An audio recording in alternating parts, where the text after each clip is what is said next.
কৃষক কৃষি তার উন্নয়ন সব নিয়ে আমাদের এই আয়োজন। বাংলার কৃষি, বাংলার কৃষি, বাংলার কৃষি। ফলবে ফসল, ভরবে গোলা, আরো বেশি বেশি। বাংলার কৃষি, বাংলার কৃষি, বাংলার কৃষি, বাংলার কৃষি, বাংলার কৃষি। কৃষি তথ্য, প্রযুক্তি, পরামর্শ এবং মাঠ ফসলের করণীয় সম্পর্কে জানাতেই আমাদের এই বাংলার কৃষি। প্রিয় কৃষক ভাইয়েরা, বাংলাদেশ টেলিভিশনের প্রতিদিনের কৃষি বিষয়ক অনুষ্ঠান বাংলার কৃষি দেখার জন্য আমি আব্দুল শহীদ মিঠু আপনাদের আমন্ত্রণ এবং শুভেচ্ছা জানাচ্ছি।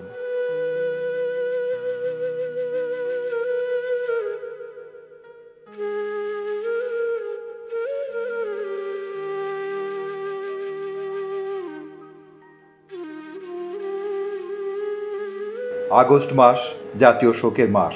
15ই আগস্ট জাতীয় শোক দিবস। 1975-এ এই দিনে আমরা হারিয়েছি স্বাধীনতার মহান স্থপতি, হাজার বছরের শ্রেষ্ঠ বাঙালি, জাতির পিতা বঙ্গবন্ধু শেখ মুজিবুর রহমানকে। জাতির পিতা বঙ্গবন্ধু শেখ মুজিবুর রহমানের 45তম শাহাদত বার্ষিকীতে তিনি সহ তার পরিবারের সকল শহীদদের স্মৃতির প্রতি জানায় বিনম্র শ্রদ্ধা। দিবসটি উপলক্ষে আমাদের আজকের আয়োজন শোকাবহ আগস্ট। জাতির পিতা বঙ্গবন্ধু শেখ মুজিবুর রহমানের আহ্বানে সাড়া দিয়ে এক রক্তক্ষয়ী সংগ্রামের মাধ্যমে পৃথিবীর মানচিত্রে জন্মগ্রহণ করে একটি স্বাধীন ও সার্বভৌম ভূখণ্ড, যার নাম বাংলাদেশ। এদেশের অর্থনীতি কৃষি নির্ভর। সেজন্যই স্বাধীনতা অর্জনের পর বঙ্গবন্ধু ক্ষুধা ও দারিদ্র্যমুক্ত বাংলাদেশ গড়ার প্রত্যয়ে কৃষির উপর গুরুত্ব আরোপ করেছিলেন। তিনি ডাক দিয়েছিলেন কৃষি বিপ্লবের। কৃষির উন্নয়নের লক্ষ্যে বিভিন্ন পদক্ষেপ গ্রহণ করে তিনি এদেশের কৃষিতে এক বৈপ্লবিক পরিবর্তনের সূচনা করতে সক্ষম হয়েছিলেন। জাতির পিতা বঙ্গবন্ধু বিশ্বাস করতেন গ্রামভিত্তিক বাংলার উন্নতি মানে দেশের উন্নতি। সে কারণেই তিনি স্বাধীনতা উত্তর বাংলাদেশ পুনর্গঠনে 1972-73 অর্থ বছরের বাজেটে কৃষি খাতে সর্বোচ্চ 101 কোটি টাকা বরাদ্দ রেখেছিলেন। দ্রুত খাদ্য উৎপাদনে স্বয়ংসম্পূর্ণতা অর্জনের লক্ষ্যে এই বরাদ্দ রাখা হয়। বঙ্গবন্ধু 1973 সালের 13ই ফেব্রুয়ারি বাংলাদেশ কৃষি বিশ্ববিদ্যালয় ময়মনসিংহে ঘোষণা করেন, আমাদের নজর গ্রামের দিকে দিতে হবে, কৃষকদের রক্ষা করতে হবে। জাতির পিতা বিশ্বাস করতেন গ্রাম সব উন্নয়নের মূল কেন্দ্র।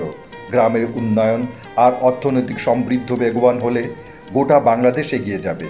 25 বিঘা পর্যন্ত জমির খাজনা মওকুফ। কৃষির প্রাতিষ্ঠানিক উন্নয়নের জন্য কৃষিভিত্তিক গবেষণা প্রতিষ্ঠান সৃষ্টি ও পুনর্গঠন, কৃষি শিক্ষা ও মান সম্পন্ন বীজ উৎপাদন এবং বিতরণ, সুষ্ঠু সার ও পানি ব্যবস্থাপনা, বন্যার হাত থেকে রেহাই পেতে বাঁধ নির্মাণ, কৃষিতে ভর্তুকি, বালাই ব্যবস্থাপনা, সমন্বিত ফসল ব্যবস্থাপনা, খামার ভিত্তিক ফসল ব্যবস্থাপনা, সমবায় চাষাবাদ, ভেঙে পড়া গ্রামীণ অর্থনীতি পুনর্গঠন, মিল ভিটা পুনর্গঠন, সার, সেচ ও বীজ কার্যক্রমের উপর সর্বাত্মক জোর দিয়েছিলেন তিনি। তার আদেশে প্রথমে জরিপ করে কৃষির জন্য প্রয়োজনীয় উন্নয়ন পরিকল্পনা গ্রহণ করা হয়েছিল। এতে কৃষি উন্নয়নের পরিকল্পনা ও কর্মসূচি গ্রহণ সুষ্ঠু, সমন্বিত ও বাস্তবভিত্তিক হয় কৃষকের তথা কৃষির উন্নয়ন নিশ্চিত হয়েছিল, যার ফল আজ গোটা জাতি ভোগ করছে। জাতির পিতা সমন্বিত কৃষির বিষয়ে গুরুত্ব দিয়েছিলেন। তিনি বলেছিলেন কৃষককে অ্যানিম্যাল হাজবেন্ডারি বলেন, পোলট্রি বলেন, সব দিকে নজর দিতে হবে, প্ল্যান্ড ওয়েতে চলতে হবে। প্রকৃত অর্থে গোটা কৃষি ব্যবস্থাতেই বিপ্লবের সূচনা আবশ্যক বিবেচনা করেছিলেন জাতির পিতা বঙ্গবন্ধু। আগস্ট মাস শোকের মাস। এই মাসের 15 তারিখের কালো রাত্রিতে জাতির পিতা, সর্বকালের সর্বশ্রেষ্ঠ বাঙালি বঙ্গবন্ধু শেখ মুজিবকে, বেগম ফজিলাতুন্নেছা মুজিব সহ পরিবারের প্রায় সকল সদস্যকে নির্মম নিষ্ঠুরভাবে হত্যা করা হয়। এই কালো রাত্রিতে যারা শাহাদাত বরণ করেছে, শহীদ হয়েছেন, তাদের সকলের আত্মার প্রতি আমি গভীর শ্রদ্ধা নিবেদন করছি। তাদের আত্মার মাগফিরাত কামনা করছি। পরম করুণাময় আল্লাহ তাআলা তাদেরকে যেন ভেস্টবাসী করে। বাংলাদেশ কৃষি প্রধান দেশ। এদেশের অর্থনীতিতে কৃষির গুরুত্ব অপরিসীম। এই গ্রামীণ বাংলাদেশে বেশিরভাগ মানুষের জীবিকার উৎস কৃষি। বঙ্গবন্ধু শিশুকাল থেকেই এদেশের কৃষকের দুঃখ দুর্দশা দেখেছেন। তাদের হাড় ভাঙা পরিশ্রম করে, তারা রোদে পুড়ে বৃষ্টিতে ভিজে কাজ করে, কৃষির সুফল তারা কোনোদিনই ভোগ করতে পারে নাই। বঙ্গবন্ধুর আজীবন লালিত স্বপ্ন ছিল এদেশের শোষিত, বঞ্চিত, অবহেলিত কৃষকদের মুখে হাসি ফোটানোর। তাই তিনি কৃষিখাতকে সর্বোচ্চ গুরুত্ব ও অগ্রাধিকার প্রদানের পাশাপাশি কৃষকদের যথাযোগ্য সম্মান ও মর্যাদার আসনে অধিষ্ঠিত করেছিলেন। মেধাবী শিক্ষার্থীদের কৃষিতে আকৃষ্ট করতে জাতির পিতা কৃষি গ্রাজুয়েটদের প্রথম শ্রেণীর মর্যাদা প্রদান করেন। এই জন্য বঙ্গবন্ধু স্বপ্নের সোনার বাংলা গড়তে কৃষিবিদগণ হয়ে ওঠেন বদ্ধপরিকর। বঙ্গবন্ধু কৃষিবিদদের গ্রামে গিয়ে কৃষকদের সাথে হাতে কলমে কাজ করার পরামর্শ দিয়েছিলেন। তিনি কৃষকদের পাশাপাশি শিক্ষিত লোকদেরও কৃষিকাজ করার আহ্বান জানান। বাংলাদেশ চিরদিনই ছিল মুঘলদের, ইংরেজদের, ইংরেজ শাসকদের এবং সর্বশেষ পাকিস্তানিদের শোষণ শাসনের ক্ষেত্র। এই বাংলার সম্পদ, বিশেষ করে পাট, বিভিন্ন কৃষিপণ্য, কুটির শিল্প, তাঁত শিল্প, মসলিন বিদেশিদেরকে আকর্ষণ করত।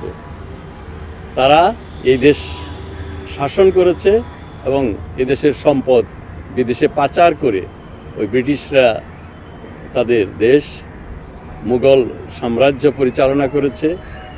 আর পাকিস্তানিরা এদেশ থেকে শোষণ করে সম্পদ নিয়ে পশ্চিম পাকিস্তানের ওই মরুভূমিকে সবুজ শ্যামল ভূমিতে রূপান্তর করেছে।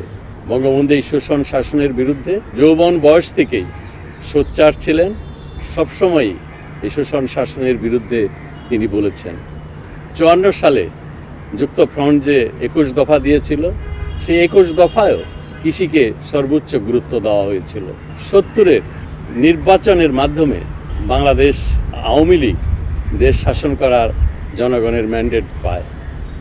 সেই 70-এর নির্বাচনকে কেন্দ্র করেও বঙ্গবন্ধু কৃষির উপর গুরুত্ব দিয়েছিলেন।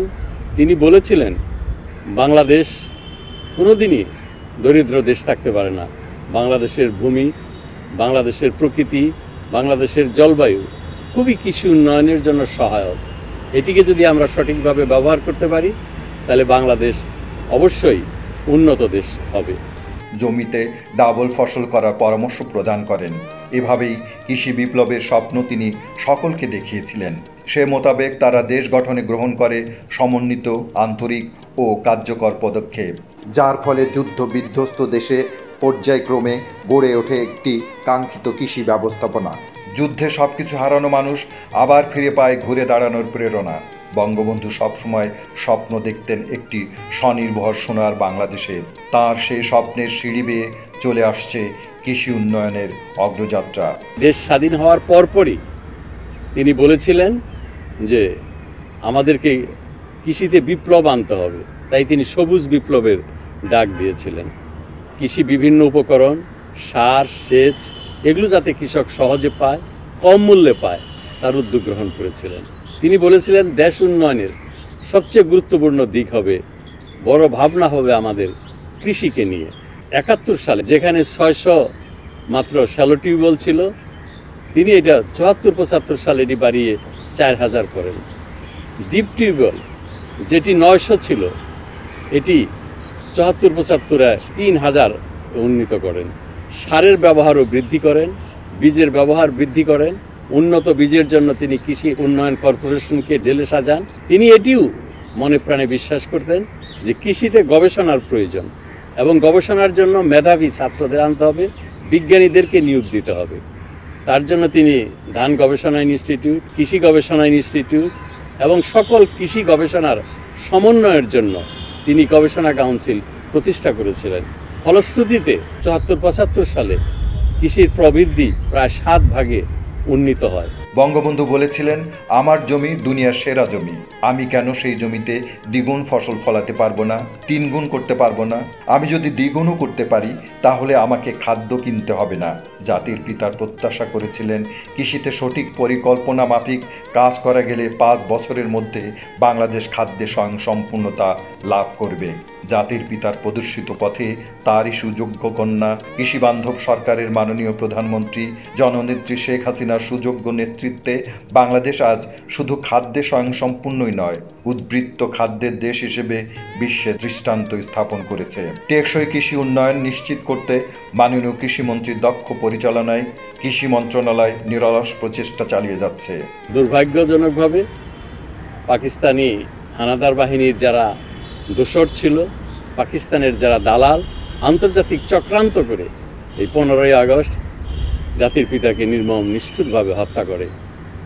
বঙ্গবন্ধু তার জীবনের তার স্বপ্ন বাস্তবায়ন করতে পারেন নাই, কিন্তু আজকে অত্যন্ত আনন্দের কথা, আজকে আমাদের অত্যন্ত খুশির কথা, তার সুযোগ্য কন্যা, তার দূরদর্শিতা, তার প্রজ্ঞা বাংলাদেশকে আজ কৃষিতে এক বিপ্লব এনেছেন, এক নতুন উন্নয়নের ধারা সৃষ্টি করেছেন। আজকে দানা জাতীয় খাদ্য, যেটি আমাদের প্রধান খাদ্য চাল, সেই চালে আজ আমরা উদ্বৃত্ত। আমরা আলু উৎপাদন বৃদ্ধি করেছি, ভুট্টার উৎপাদন বৃদ্ধি হয়েছে, গমের উৎপাদন বৃদ্ধি হয়েছে। এখন এই সরকার, মাননীয় প্রধানমন্ত্রী পুষ্টি জাতীয় খাবারের উপর গুরুত্ব দিচ্ছে। ডিম, দুধ, মাংসের উৎপাদন বৃদ্ধি পেয়েছে বহুলাংশে, মৎস্যের উৎপাদন বৃদ্ধি পেয়েছে, আম, শাক, সবজি সকল উৎপাদনেই আমরা পৃথিবীতে একটা স্থান করে নিয়েছি। কৃষিতে বিশেষ অবদানের জন্য বঙ্গবন্ধু জাতীয় কৃষি পুরস্কার প্রদান কার্যক্রম চলমান রয়েছে। ফলে কৃষিকাজের সাথে যারা জড়িত তারা সম্মানিত হচ্ছেন। সবার সম্মিলিত প্রচেষ্টায় খোরপোশের কৃষি আজ বাণিজ্যিক কৃষিতে পরিণত হয়েছে। সরকারের সাথে কৃষি সংশ্লিষ্ট কর্মকর্তা, কর্মচারী এবং সর্বোপরি কৃষকের নিরলস পরিশ্রমের ফলে খাদ্য উৎপাদন বৃদ্ধি পেয়েছে ব্যাপক হারে। খাদ্য ঘাটতির একটি দেশ আজ খাদ্য রপ্তানি করছে। বঙ্গবন্ধুর বাংলাদেশ আজ ক্ষুধা ও দারিদ্র্যমুক্ত হয়েছে কৃষির উন্নয়নের মাধ্যমে। মাননীয় প্রধানমন্ত্রী বলেছেন, বাংলাদেশের চ্যালেঞ্জ হলো এই কৃষিকে বহুমুখীকরণ করা, কৃষিকে আধুনিকীকরণ করা, বাণিজ্যিকীকরণ করা, এবং এটি করার জন্য কৃষিকে যান্ত্রিকরণও করতে হবে। কৃষি প্রক্রিয়াজাতকরণ বাড়িয়ে কৃষি পণ্যকে বিদেশে রপ্তানি করতে হবে। আন্তর্জাতিক বাজারে আমরা রপ্তানি করে যাতে কৃষিকে লাভবান করতে পারি, তার জন্য বিভিন্ন কর্মসূচি নিতে হবে। এর জন্য সুদূর প্রসারী পরিকল্পনা গ্রহণ করা হয়েছে। অবশ্যই বাংলাদেশের কৃষিকে আমরা আধুনিকীকরণ করব, বাণিজ্যিকীকরণ করব, যাতে কৃষি উৎপাদন করে এদেশের কৃষকরা লাভবান হতে পারে, তাদের জীবনযাত্রার মান উন্নত করতে পারে। মাননীয় প্রধানমন্ত্রী জননেত্রী শেখ হাসিনা আজকের এই কৃষি উন্নয়নের মাধ্যমে বাংলাদেশকে সত্যিকারের বঙ্গবন্ধুর স্বপ্নের সোনার বাংলা, শান্তির বাংলাদেশ করতে চায়। ইনশাআল্লাহ আমরা বাংলাদেশকে বঙ্গবন্ধুর স্বপ্নের সোনার বাংলায় উন্নীত করব। বাংলাদেশের কৃষির সাথে মিশে আছে বঙ্গবন্ধুর স্বপ্ন। কৃষকের হৃদয়ে লালিত হচ্ছে তার অকৃত্রিম ভালোবাসা। তার দেখানো পথ পেয়ে দেশের কৃষি আজ সাধন করেছে কাঙ্ক্ষিত অগ্রগতি। এতেও থেমে নেই কৃষির অগ্রযাত্রা। প্রতিদিনই নতুন নতুন প্রযুক্তি আসছে কৃষির উন্নয়নের জন্য। এসব কিছুরই মূলে রয়েছে কৃষি ও কৃষকের ভাগ্য উন্নয়নের জন্য বঙ্গবন্ধুর উদ্যোগ। তাই তো বঙ্গবন্ধুর সাথে বাংলাদেশের কৃষির রয়েছে নারীর সম্পর্ক। বঙ্গবন্ধু বেঁচে থাকবেন বাংলার কোটি কৃষকের মাঝে, বেঁচে থাকবেন ফসল ভরা মাঠের বিস্তীর্ণ প্রান্তরে।